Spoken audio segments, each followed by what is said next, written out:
tardes a todas, gracias por unirse a este video en vivo del estudio de Ruth. Bueno, mi nombre es Yamalí Alfaro Alegría, tengo 27 años y soy misionera aquí en Cajamarca. Nací en Cajabamba y vengo sirviendo en esta iglesia Revolución hace más o menos 3 años. Realmente me ha ayudado mucho tener este tiempo aquí como misionera y evidentemente he sido muy bendecida gracias al apoyo de Port City Community Church. Así que si de repente tú estás en esa iglesia y estás viendo este video, te doy la bienvenida y te doy las gracias por unirte a este estudio. Aparte de eso, también soy líder de alabanza dentro de esta iglesia. También guío un pequeño grupo de mujeres y hago estudios bíblicos con ellas. Y también he sido graduada del Instituto Bíblico hace más o menos 5 años.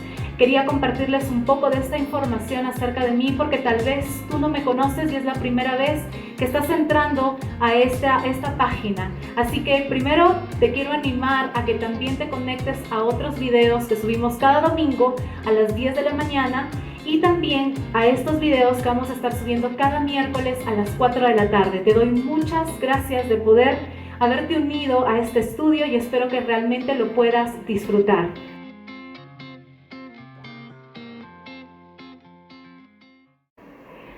Bueno, no sé si alguna vez ustedes han visto telenovelas. Bueno, yo soy latina, así que tenemos mucha costumbre de poder ver telenovelas. Yo sé que mi mamá está viendo este video, así que mamá, te amo mucho. Ella es fanática, pero así, fanática empedernida de las novelas. Sin importar así sea una novela mexicana o brasileña, las novelas siempre están llenas de historias con muchísimo drama. Y es increíble, pero mi mamá es tan fan de las telenovelas, espero que no te enojes, mami, pero ella llama por teléfono a sus amigas para contarse el episodio que vio ese día. Obviamente, antes yo no sabía que ella hacía eso, así que yo a veces estaba en mi cuarto y a ella la escuchaba hablar con una emoción, con una pasión y sucedió esto y aquello y yo estaba como, pobre la vida de esa persona, ¿quién será? Porque evidentemente yo pensaba que era una persona real, así que después de que ella terminaba de hablar por teléfono, yo iba y hablaba con ella y le decía, mamá, ¿de quién has estado hablando? Pobrecito. Mi mamá me decía, no, solamente he estado hablando de mi novela El privilegio de amar. Así que bueno, sí, sé que de repente si tú no eres muy fan de las telenovelas, no vas a entender mucho a lo que me refiero, pero si tú alguna vez has visto alguna telenovela, sí vas a entender a lo que me refiero. Y creo que aparte, eso es lo que nos caracteriza a nosotras como latinas. Creo que las productoras de estas telenovelas meten tanta pasión y tanto drama a las novelas para que nosotras nos contagiemos de esa emoción y podamos conectarnos todos los días a ver los episodios. Así que yo no sé si de repente tú alguna vez has visto, pero ahorita está de moda estos TikToks, en donde tú haces un montón de cosas, como que sigues voces. No lo sé si es que tú has visto, pero yo he visto un montón. Hay una novela bastante conocida con un personaje llamado Soraya. Este personaje es brutal, o sea, es la mujer más tóxica.com que puede existir. Y obviamente, como yo no tengo esas habilidades actorales de actriz, de hacer todo ese TikTok, les he traído solamente un pequeño video corto mostrando cómo gente en Latinoamérica hace una copia de esta escena, de esa telenovela. Así que voy a mostrárselas ahorita. Qué linda te ves trapeando, Esperancita, pero te faltó acá, maldita criada. Qué linda te ves trapeando, Esperancita, pero te faltó acá, maldita criada. ¿Pueden ver la cara? Eso se llama intensidad latina. Así que si de repente tú no eres de Latinoamérica y de repente tú no entiendes mucho esa pasión que nosotros tenemos, está expresada en esta imagen. Pero creo que nunca somos realmente tan tóxicas como esta mujer en esta telenovela Soraya. Pero yo creo que todas, cuando vemos una telenovela, estamos acostumbradas a que empiece con una historia bonita, luego evidentemente todo se termina malogrando y al final hay un final feliz, todo se arregla, todo se soluciona. Ahora tú me podrás decir, Yamalí, pero ¿por qué me estás hablando de telenovelas si se trata de hablar del libro de Ruth? ¿Qué tiene que ver eso con este libro? Ahora, bueno, quiero tomar este ejemplo porque realmente cuando yo leo la Biblia, a mí me gusta poder involucrarme en la historia, me gusta leerla con pasión, me gusta revivir los personajes en mi cabeza y hacerlo real para que yo me pueda conectar con lo que leo, para que yo pueda entender lo que estoy leyendo. Si de repente me encuentro con un pasaje de dolor, entonces yo puedo sentir ese dolor en mi corazón que me hace también reflejar mi circunstancia con ese pasaje, y de esa forma puedo escuchar la voz de Dios hablando a mi corazón y sabiendo que como Él entendió a esta gente, Él va a entenderme también a mí. Así que cuando yo leo es como si toda una telenovela girara en mi mente y realmente entro en mucha emoción. Ahora, el día de hoy vamos a estar hablando de un libro lleno de muchas desventuras, drama, amor y también redención. ¿Y qué tal, chicas, si ustedes leyeran este libro con la misma emoción en la que tal vez ven su novela o su serie favorita en Netflix? Yo estoy segura que te podrías dar cuenta de que la Biblia no es aburrida, sino que cuando tú lees la Biblia con una predisposición aburrida dentro de ti, es obvio que cuando empieces a leerla vas a terminar durmiéndote porque no le encuentras la pasión a lo que estás haciendo. Así que yo realmente te animo a que puedas conectarte con este libro, a que puedas leerlo con pasión y con energía. Ahora, de repente tú te preguntas, ¿pero qué sigue teniendo en común esto con la novela? La verdad, no tienen nada en común. Simplemente me refiero a la emoción en cómo tú deberías leer la Biblia. ¿Qué es lo que hace a este libro diferente de una telenovela? Primero, es de que se trata de una historia real, con personas reales, en un tiempo real. Segundo, es de que realmente nos sentiremos en muchas partes identificadas con las circunstancias. Y por último, que es una historia de redención en la cual podremos ver la mano invisible de Dios trabajando en todo tiempo. Así que, chicas, abran sus Biblias en el libro de Ruth. Tal vez muchos de ustedes me vayan a decir, Yamalí, pero yo ya he leído ese libro, no quiero volver a leerlo, ya es la segunda vez. Y tal vez tú eres, por otra parte, una mujer que tal vez ni siquiera sabía que había en la Biblia un libro que se llamaba Ruth. Pero sin importar si de repente has leído este libro o no lo has leído, quiero invitarte a que te conectes con este libro, con esta historia, porque aprenderemos muchas cosas. Y te animo también a que tomes notas. Lo que normalmente yo hago es usar mi Biblia en físico y usar mi cuaderno en físico. Cuando estoy estudiando la Biblia, nunca tomo mi teléfono. ¿Por qué? Porque me distraigo fácilmente con Instagram y con todas esas redes. Así que la idea es de que realmente tú te concentres en la palabra. Así que te animo que te compres un cuaderno o de repente uses alguna agenda para anotar estos puntos que vamos a estar aprendiendo el día de hoy. Pero antes de iniciar, vamos a orar para que Dios bendiga su palabra y para que bendiga este tiempo. Señor, te damos gracias por tu palabra, que es infinita, que es poderosa, que es viva y eficaz, Señor. Te pedimos que tu palabra redarguya nuestro corazón como mujeres y nos ayude realmente a conectarnos con esta historia para poder conectarnos con nuestra propia vida y poder entender qué es lo que tú quieres hacer en nuestra vida, Señor. Te pido que tu Espíritu Santo esté en este lugar, que tu Espíritu Santo me ayude a mí a poder conectar con estas mujeres, Señor, para que este libro, este estudio sea entretenido, sea un estudio que esté lleno de mucha pasión, amor, pero no por esto físico, Señor, sino por ti, por lo que tú puedes hacer en nuestras vidas. Te damos gracias y te pedimos, por favor, que bendigas tu palabra en el nombre de Jesús. Ahora bien, vamos a dar un poco de contexto antes de entrar a este libro. Evidentemente, el libro lleva por nombre Ruth, quien es la persona en el cual se desarrolla toda esta historia.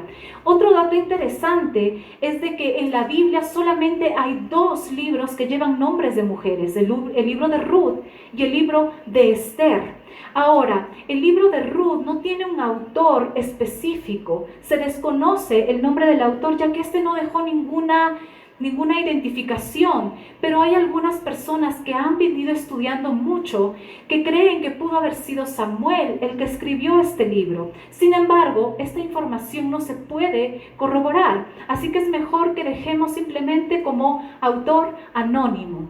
Ahora, conforme vayamos leyendo los versículos de Ruth, que vamos a comenzar Ruth 1, 1, 2, voy a ir explicándoles un poquito el contexto en el cual se desarrolla toda la historia para que lo puedas comprender y te puedas conectar con esto. Ahora vamos al capítulo 1, Ruth 1 y 2. Esto es lo que vamos a leer. En los días en que los jueces gobernaban Israel, un hambre severa azotó la tierra.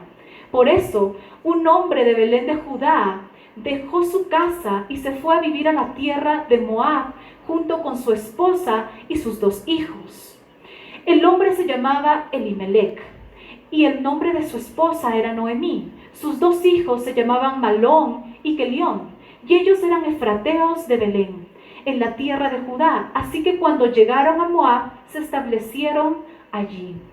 Ahora, nos damos cuenta que esta historia comienza explicando el tiempo en el que todo toma lugar. Y dice que se dio en el tiempo en el que los jueces gobernaban. Ahora, ¿por qué esto es importante? Y esto anótenlo. Y es porque el autor quería que sepan cuál era la crisis que este pueblo estaba viviendo.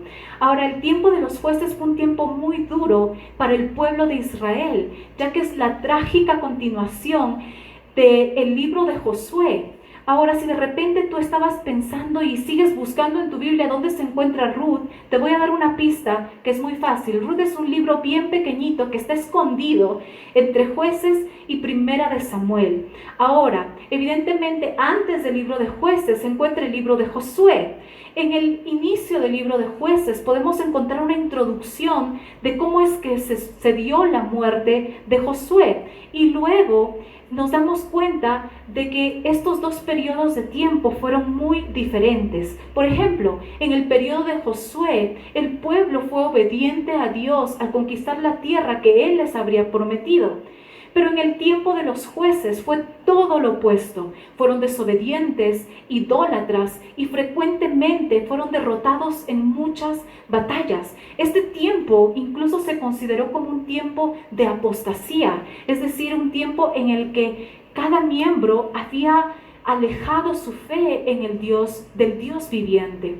Entonces, vemos que el verso 1, más allá de explicar la situación crítica espiritual en la que estos estaban viviendo, dice que un hambre severa azotó la tierra. Eso es lo que explica. Esto es importante, ya que vamos a encontrar muchas ironías en este libro. Y estas ironías van a tomar lugar y respuesta en un tiempo preciso. Así que de repente, si no contesto ahora a las preguntas, no se preocupen, todo va a tener respuesta conforme vayamos estudiando el libro. Pero ¿cuál es la ironía aquí? Es que luego nos explica el lugar en donde pasó esta hambruna, y es Belén de Judá. Ahora les voy a mostrar por qué hay una ironía muy grande.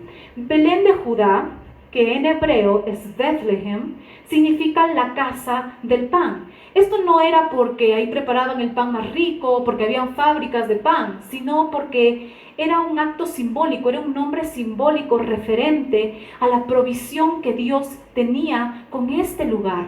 Este lugar había sido bendecido en gran manera por la provisión de Dios. Ahora, la ironía está en cómo es que en la casa del pan hubo hambruna, hubo escasez de alimento. Pero eso, como ya lo dije, no lo voy a responder ahora, sino que va a tomar lugar conforme vayamos estudiando este libro. Ahora, el versículo continúa diciendo que este hombre salió de Belén de Judá por esta situación de escasez y se fue a vivir a la tierra de Moab. Pero este no se fue solo, sino que llevó a su esposa y a sus 2 hijos. Ahora tal vez tú te preguntas, Yanali, ¿pero qué tiene que ver Moab? Moab tal vez es una ciudad común y corriente. Pues te voy a decir que Moab no era el lugar en donde tú quisieras vivir, y mucho menos si tú eras del pueblo de Dios, si eras un israelita, si eras un judío. Y te voy a explicar por qué. Primero, fue porque Moab surgió de la relación incestuosa entre Lot y su hija. Esta información lo puedes encontrar en Génesis 19:37, si es que de repente lo quieres leer por tu cuenta. Pero para hacer corta la historia, Lot es pariente de Abraham. Abraham es el que intercede para que Dios no destruya y no mate a Lot cuando él fue a destruir Sodoma y Gomorra. Así que después de esta destrucción, Lot sale vivo con sus 2 hijas. Pero estas mujeres habían sido completamente corrompidas en su corazón por haber estado viviendo en esta ciudad. Así que tomaron y tuvieron la increíble idea de emborrachar a su padre para tener relaciones sexuales con él. Así que de la relación de la hija mayor es donde surge Moab.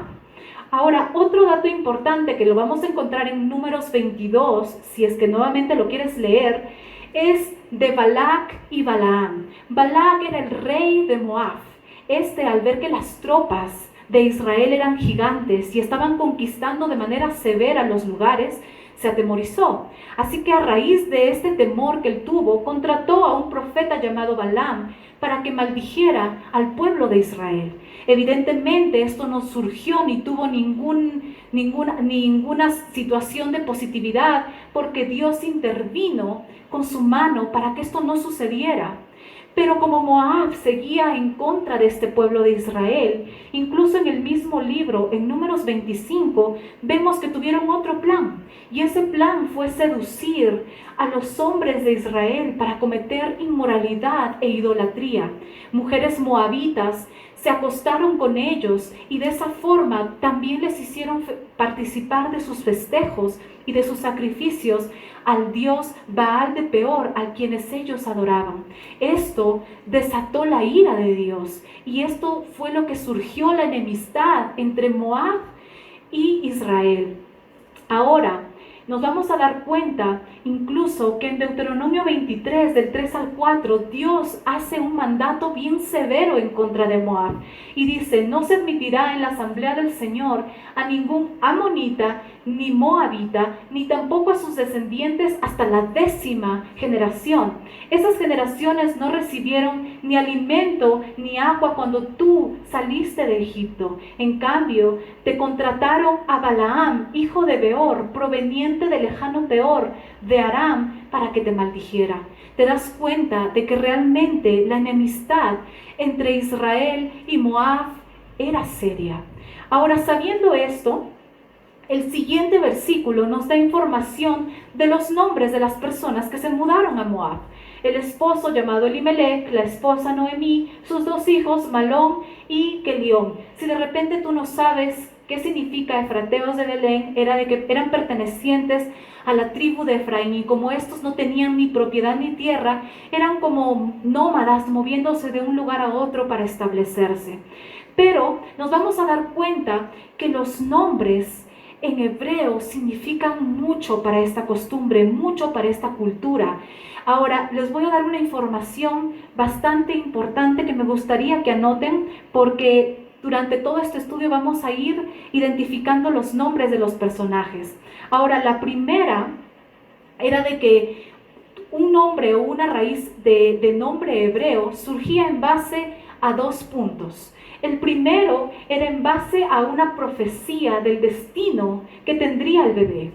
Y el segundo era en base a alguna circunstancia que rodeaba el nacimiento del bebé. Para que entiendas esto, te voy a dar un ejemplo del segundo punto. Moisés. Moisés significa sacado de las aguas. ¿Por qué? Porque la circunstancia en cómo éste fue encontrado fue sacándolo de las aguas. La hija del faraón vio esa canasta, abrió la canasta, se encontró con el hermoso bebé y le puso por nombre Moisés. Ahora te puedes dar cuenta que los nombres eran importantes para ellos dentro de su cultura. Ahora nos vamos más o menos a introducir al significado de cada uno de los nombres. Elimelech significa mi Dios es rey. Noemí, dulce o placer. Pero vemos que Malón y que Kelión no tienen nombres que realmente sean los más bonitos, o al menos su significado no es el más bonito. Es débil, enfermizo o muerte. Así que si de repente el día de hoy estás en la pantalla y estás diciendo quiero ponerle un nombre a mi bebé, le voy a poner Kelión o Malón, te aconsejo que no lo hagas, no le pongas esos nombres porque no son los más adecuados. Ahora, tal vez estas dos personas obtuvieron esos nombres por algo que surgió en su nacimiento. Tal vez nacieron con alguna enfermedad permanente que hizo que sus padres les pusieran estos nombres. Ahora, vamos a ver otra ironía en este punto. Vemos a Elimelech, mi Dios es rey, llevando a Noemí y a sus hijos a una ciudad enemiga de Dios porque no pudo confiar en que Dios proveería. Y si te das cuenta, voy a detenerme justamente aquí porque esto es algo importante y real que muchas veces nos pasa aún siendo creyentes. Tal vez el dinero te falta, tal vez vienen las preocupaciones o algo ha sucedido en tu familia y eso sucede mucho más cuando tú eres mujer. Porque cuando tú eres mujer, las preocupaciones te abruman completamente y en ese momento, muchas veces por angustia, puedes tomar decisiones que no son correctas. Así que seamos honestas, mujeres. Muchas veces, cuando estamos con esta angustia y con este temor, nos olvidamos que confiamos en Dios. Nos olvidamos que profesamos ser cristianas, porque muchas veces nuestra fe, nuestra confianza se debilita cuando el temor acecha nuestro corazón. Así que un punto que quiero que por favor anoten y que es algo que de verdad es algo importante y normalmente surge en nuestras vidas, es de que el temor debilita nuestra confianza en Dios. Siempre pasa eso. Me ha pasado a mí y yo he tenido que combatir y luchar con esto, tomando la verdad de la palabra para poder realmente no dejarme guiar por estas emociones. Pero surge y sucede en nuestra vida. Y como mujeres, la verdad no deberíamos permitir que este sentimiento como el temor guíe las decisiones que estamos tomando en nuestra vida, ya que nos damos cuenta que muchas veces esas decisiones no traen resultados favorables para nuestra vida. Al contrario, creo que como mujeres nosotros deberíamos entender que la convicción es la que debería guiar nuestras decisiones. Tal vez tú te preguntas hoy, Yamalí, ¿qué es convicción? Convicción es tomar una decisión basado en una verdad bíblica. Convicción es leer la palabra de Dios y saber que Dios no miente y en base a esa verdad tomar una decisión que aunque venga el mundo entero y te diga que no es así, tú vas a estar firme en eso y el Espíritu Santo te va a ayudar a que esa convicción tome actividad en tu vida. Ahora, habiendo dicho esto, vamos a pasar al versículo 3 y 5. Vamos a leerlo. Dice, tiempo después murió Elimelech y Noemí quedó sola con sus dos hijos. Ellos se casaron con mujeres moabitas. Uno se casó con una mujer llamada Orfa y el otro con una mujer llamada Ruth. Pero unos 10 años después murieron tanto Malón como Kelión. Entonces Noemí se quedó sola sin sus dos hijos y sin su esposo. Entonces vemos que ya viviendo en Moab, el primero que muere es Elimelech. No sabemos el tiempo que transcurre entre esta parte y la decisión que sus hijos toman, pero vemos que después sus dos hijos deciden casarse con dos mujeres moabitas, una que se llamaba Orfa y la otra Ruth. Ahora, bueno, yo creo que estas probablemente no eran las chicas que a ti te gustaría invitar a tu cena de Navidad. Te digo por qué. No se trataba del carácter que estas mujeres tenían, sino de que su reputación no era buena por el lugar de donde provenían. Entonces, imagínate, es como si trajeras tú a tu enamorada que de repente no tiene mucha costumbre de estar con familias que de repente son más finolis o más, no sé, que tienen más diferentes costumbres y tú llegas toda yo merengues, toda con tu calle, y a veces de repente para la familia va a ser como, ¿a quién me has traído a la casa? Entonces estas mujeres no tenían la mejor reputación que tú te podrías imaginar.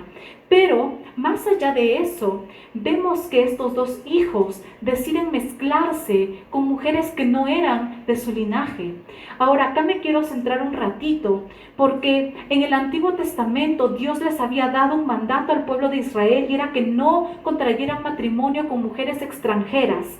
Ahora, Dios no tomó esta decisión porque fuera discriminador o porque no le gustaran los otros pueblos, sino, pienso yo de manera personal, que era porque Dios tenía un deseo de que su pueblo sea puro y diferente. Él quería apartar a su pueblo, como lo sigue deseando hasta el día de hoy para nosotros como cristianos. Por ejemplo, hay un versículo que me encanta, y es el versículo de Jeremías 1:5, que dice: te conocí antes de haberte formado en el vientre de tu madre. Antes de que nacieras, te aparté y te nombré profeta para mis naciones. Entonces, si te das cuenta, el deseo de Dios es mantenernos apartados, no del mundo, no para vivir en una burbuja, sino para que realmente nuestro corazón no se contamine con costumbres o con estilos de vida que no glorifican a Dios. Entonces, lo que Dios no quería era que su pueblo se contaminara con otras creencias o costumbres. Él quería que realmente su corazón no se corrompiera, y que al contrario, ellos, por esta corrupción de su corazón, se apartaran de Dios con el tiempo. Y lo mismo sigue deseando para nosotros el día de hoy. Hay otro versículo en el Nuevo Testamento que se encuentra en Santiago 4:4 y dice: adúlteros, ¿no se dan cuenta de que la amistad con el mundo los convierte en enemigos de Dios? Lo repito, si alguien quiere ser amigo del mundo, se hace enemigo de Dios. Si te das cuenta, realmente a Dios le importa cómo estás viviendo tu vida. Nuevamente lo digo, vivimos en un mundo en el que estamos completamente compenetradas en él. No podemos, como mujeres, ponernos en una burbuja y vivir fuera del mundo. Dios nos puso en el mundo para ser testigos de Jesús. Pero Dios no nos puso en el mundo para hacer amistad con el mundo. ¿Por qué? Porque esto corrompe nuestros corazones muchas veces, y al final terminamos alejándonos de Dios. Esto no se trata de que Dios sea malo, se trata de que Dios conoce nuestro corazón, que es débil, que es rápido para ser influenciado. Hay otro versículo en Jeremías 17:9 que habla acerca del corazón y dice que el corazón es engañoso, que es débil y que el único que lo entiende es Dios. Así que yo creo que lo que Él quiere es protegernos, y quiso proteger también a su pueblo en aquel tiempo. Ahora, sin embargo, vemos que aún a pesar de esto, estos dos hombres eligieron casarse con esas mujeres extranjeras. Pero luego vemos que después de 10 años muere tanto Malón como Kelión, y vemos que Noemí se queda viuda y al mismo tiempo sola, viviendo con sus nueras. Ahora, si te das cuenta, no vemos acá una información extra. Solamente vemos que se quedó sola, sin sus 2 hijos y sin su esposo. Eso quiere decir que los hijos no tuvieron hijos con estas moabitas. Y esto era algo muy, muy deprimente para una persona que provenía de Israel. Y te digo por qué. La descendencia era muy importante para ellos. Sin descendencia, tu apellido, tu nombre, tu familia desaparecería de la historia y ya no serías más recordado. Así que vemos que Noemí no solamente se quedó sola, sino que literalmente todo su futuro para que su familia sea recordada había desaparecido en ese momento. Ella ya no tenía absolutamente nada. Y a veces quiero que entendamos que eso va a pasar en nuestras vidas. Ahora, quiero compartirles algo que es importante. Muchas veces en este momento tú puedes decir: Yamalí, pero ¿por qué esto comienza así? Esta es una historia horrible. No me gusta cómo comienza esta historia. Tiene puras malas noticias. Y tal vez incluso me puedas decir: Yamalí, ya no quiero leer esta historia si es que comienza así, yo no quiero leer este libro, no me gusta cómo comienza, no me gusta el drama, no me gustan las malas noticias. Pero para ser honesta, muchas de nuestras historias, muchas de nuestras vidas comienzan de esta forma, con pérdidas, con procesos de dolor, que muchas veces llegan de manera repentina y sin ninguna explicación. Hace poco hablé con una amiga y esta amiga me dijo, Yamalí, mi papá ha cerrado su negocio. Yo le dije, ¿pero qué pasó? Y me dijo, bueno, por esta situación del COVID, por este virus, por esta cuarentena, mi padre ya no pudo pagarle más a los trabajadores, así que tuvo que cerrar todo y ahora está sin trabajo. Y ella estaba buscando un trabajo de forma desesperada. Pero hay algo que realmente me llamó la atención de todo lo que ella me dijo, y fue de que deberíamos orar por esas familias que están siendo afectadas por esta crisis y también por las personas que son el abastecimiento de cada familia.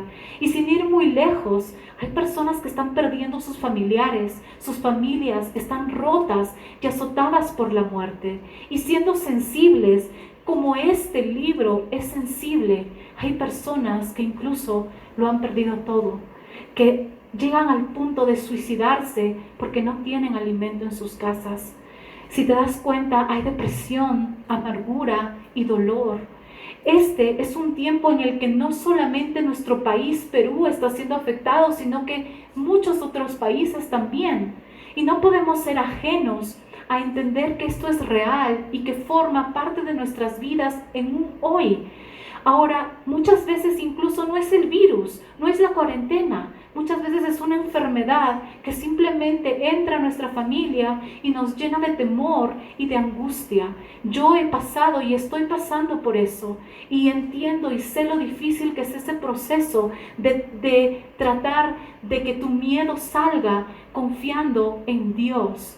Pero lo que realmente me gusta acerca de este libro es de que muestra la realidad de los sentimientos y de las emociones, de las decisiones que a veces tomamos por desesperación o por dolor. Muchas veces, cuando de repente hemos entrado a una iglesia, te encuentras con esas caras sonrientes, con esos abrazos de par en par, con esas sonrisas que te dicen Dios te ama, hashtag Dios te ama, y siempre estás como, wow, esta gente vive feliz, la vida de las personas es color de rosa, y a veces tú eres nueva y estás entrando en esa iglesia con un costal de cargas detrás tuyo, y luego tú piensas en ese momento y dices, ellas no son como yo. Pero la verdad es que todo es un proceso. Si de repente estamos ahora paradas frente a ti con una sonrisa, no es porque nuestra vida sea color de rosa, es porque realmente hemos pasado ya por ese proceso de poder aprender y crecer en confiar en Dios. Así que tenemos que entender que todos, absolutamente todos, vamos a pasar por dolor en nuestras vidas y pasaremos por tiempos de pruebas en los que tomaremos buenas y también malas decisiones. Sin embargo, yo creo fielmente que Dios trabaja en cada cosa de manera visible e invisible. Es increíble saber que el autor de este libro no menciona a Dios, al menos de manera directa, en ninguna parte. En los primeros versículos se menciona la palabra Dios, pero no por el autor, sino por las conversaciones que se tenían los personajes. Ahora, si te das cuenta, muchas veces no es necesario saber que el nombre de Dios esté ahí para saber que Él está trabajando. La idea del autor para este libro fue mostrarnos que Dios trabaja de formas visibles e invisibles y que su plan siempre está obrando a favor de nosotros, a favor de personas ordinarias como Noemí, como Ruth, como Orfa, como tú, como yo, y que siempre hay un propósito y un futuro para cada una de nosotros.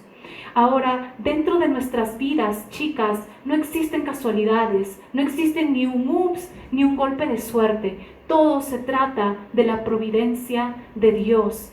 Y tal vez tú no entiendes qué significa ese término, así que quiero que poco a poco podamos aprender juntas estos términos teológicos. Así que anoten esta información porque vamos a ir hablando de la providencia de Dios durante todo este libro de Ruth. La providencia de Dios significa que Dios es bueno, y Dios está en control.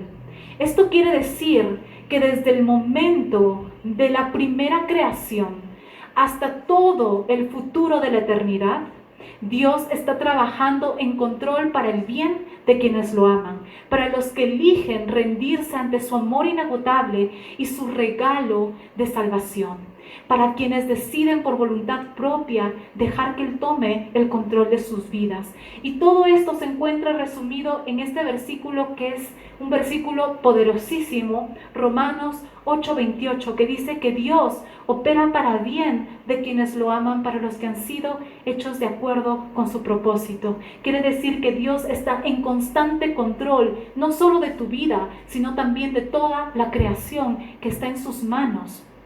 Ahora, yo estoy segura que de repente tú me puedes decir, Yamalí, ¿qué significa esto? Quiero decirte que como mujer, todas hemos sido creadas con un propósito. Pero más allá de ese propósito, Dios nos creó con algo diferente a los hombres. Dios nos hizo más sensibles y más frágiles. Y por favor, no malentiendan sensibilidad o fragilidad con debilidad, porque en este libro vamos a aprender acerca de una mujer extranjera que se ganó el respeto de toda una comunidad, que no la veía bien por el lugar de donde ella provenía, pero que su entrega, su carácter, su fuerza y su integridad hicieron que se ganara un lugar en la Biblia. Y no solamente un lugar en la Biblia, sino que su nombre tuviera el título en un libro en la Biblia. Así que no se trata de que por ser sensibles o frágiles seamos débiles, sino al contrario, creo que se trata en el sentido de cómo nosotras vemos la vida. Mujer, somos más sensibles a la preocupación. Cuando de repente falta dinero en tu casa o cuando tus hijos no están caminando con Dios. Somos más sensibles incluso al ver lo que los demás no ven. Como por ejemplo cuando tú llevas un enamorado a tu casa y tu mamá te dice, ese chico no es bueno para ti. Lo siento en mi corazón, sé que no es bueno. La verdad, no sabemos cómo lo hacen. Yo no soy mamá, pero sí tengo una mamá y siempre ha atinado a todas las malas elecciones que he tenido en mi vida. Y no porque el chico haya sido malo o bueno, sino porque no era bueno para mí. Entonces, si te das cuenta, muchas veces incluso somos sensibles al ver el dolor que nuestros hijos tienen por sus malas decisiones, o al recibir maltrato, o al recibir una mala respuesta por parte de personas que amamos. Sin importar, mujeres, cuánto expresemos o cuánto ocultemos, porque seamos honestas, como mujeres siempre creemos que debemos sacrificarnos por nuestra familia, especialmente si eres una mujer casada y tienes tus hijos y tienes tu esposo y tienes 1000 obligaciones detrás tuyo, pero dentro de tu corazón estás con muchas heridas que no has podido sanar, no las quieres compartir con nadie, no quieres hablarlo ni con tu esposo, no quieres hablarlo con tus hijos, entonces lo que haces es guardarlo para ti y eso causa un sentido de victimización en tu vida que no te va a llevar a ningún punto. Pero así seas una mujer que abra y sea recontra expresiva, o sea una mujer que calle todo lo que sientes dentro de ti, tenemos que reconocer que somos frágiles. Y tal vez en esta historia, el día de hoy, tú eres Noemí. Tú has perdido absolutamente todo y te sientes sola. Y tal vez sientes ya que nada importa en esta vida. Tal vez tu esposo falleció, tal vez has perdido algún hijo en tu familia, o tal vez incluso la enfermedad de algún familiar al que tú amas mucho está dentro de tu casa y tú no sabes cómo manejar ese dolor en tu corazón y no sabes cómo manejar las decisiones que puedes tomar dentro de tu vida y tienes miedo a perderlo todo, tienes miedo a quedarte sin nada. Yo creo que Noemí experimentó muchas pruebas en su vida. Y vamos a ver incluso la honestidad en cómo ella muestra sus sentimientos. Pero déjame decirte que si tú le das una oportunidad a estas próximas series que vamos a ir hablando junto contigo, te darás cuenta de que la mano de Dios siempre está obrando para tu restauración. Recuerda que siempre se trata de su providencia obrando para ti. El objetivo de Dios, más allá de salvarte, es también sanarte de adentro hacia afuera. Y yo sé que de repente tú no quieres ir tan profundo, pero dale esta oportunidad. Da la oportunidad a este libro para que cambie la manera en cómo tú estás viendo tu vida ahora. Chicas, finalmente quiero terminar. Sé que tal vez tú me dices, Yamalí, son solamente 5 versículos. Bueno, creí necesario hablar de estos 5 versículos porque el dolor va a ser inevitable en nuestra vida y tenemos que enfrentar ese dolor primero antes de continuar. Así que quiero hacer una pregunta para ustedes. ¿Cuál es la historia actual de tu vida? ¿En qué punto te encuentras? De repente estás deprimida, de repente crees que no hay esperanza, de repente te sientes dolida por tus circunstancias. Así que quiero que respondas esto solo para ti y con honestidad, porque conforme vayamos a este estudio, si realmente no somos honestas, no vamos a poder ser sanadas en nuestro corazón. Ahora, el primer paso para la sanidad es reconocer y aceptar la herida. Porque cuando nosotras no dejamos que una herida sane, no estamos dejando que Dios se involucre. Y si te das cuenta, ya en este punto, no se trata de que a Dios tú no le importes, sino de que tú no le estás dejando entrar. Así que chicas, yo las animo a que tomen este estudio con toda la pasión que puedan tomar y con toda la honestidad que puedan tomar, porque lo que me encanta de este libro es de que es sumamente honesto en toda la historia. Así que les agradezco mucho por haber estado conectadas. Si es que de repente tienen alguna duda o alguna pregunta, por favor simplemente háganla, o también pueden enviarla al correo que va a aparecer justo en la parte de abajo de la pantalla. Así que les agradezco una vez más por haber estado conectadas. Si es que de repente tienen alguna amiga que les gustaría que tome este estudio con ustedes, pues pásenle la voz, pásenle el link del video y nos vemos el próximo miércoles. Pero antes de eso vamos a orar para darle gracias a Dios por este tiempo de enseñanza. Señor, te damos gracias por tu palabra, te damos gracias por la oportunidad que tú nos das de aprender cada vez más de la vida de estas personas, Señor. Sabemos que son personas comunes y corrientes y eso nos ayuda a nosotros a entender de que si tú te preocupas por el futuro de estas personas, tú también te preocupas por nuestro futuro, Señor. Y si tú lo hiciste hace 2000 años, lo seguirás haciendo el día de hoy. Así que te damos gracias, Señor, por todas las cosas increíbles que tú estás haciendo en nuestra vida. Te pido que cada mujer que haya visto este video, Señor, realmente haya reflexionado acerca de cada cosa que hemos hablado y que haya podido tomarlo de una forma personal, Señor. Y si hay mujeres que han perdido familiares o que de repente están en ese proceso de dejar ir, de soltar, Señor, te pido que las ayudes en este proceso. Te pido que las soportes, que las abraces, Señor, que le des tu gracia, tu misericordia y que las ayudes realmente a entender que todo proceso tiene un fin y que ese fin siempre va a ser glorioso si va cogido de tu mano, Señor. Te doy gracias por esta tarde y todo lo oramos en el maravilloso nombre de tu Hijo Jesucristo.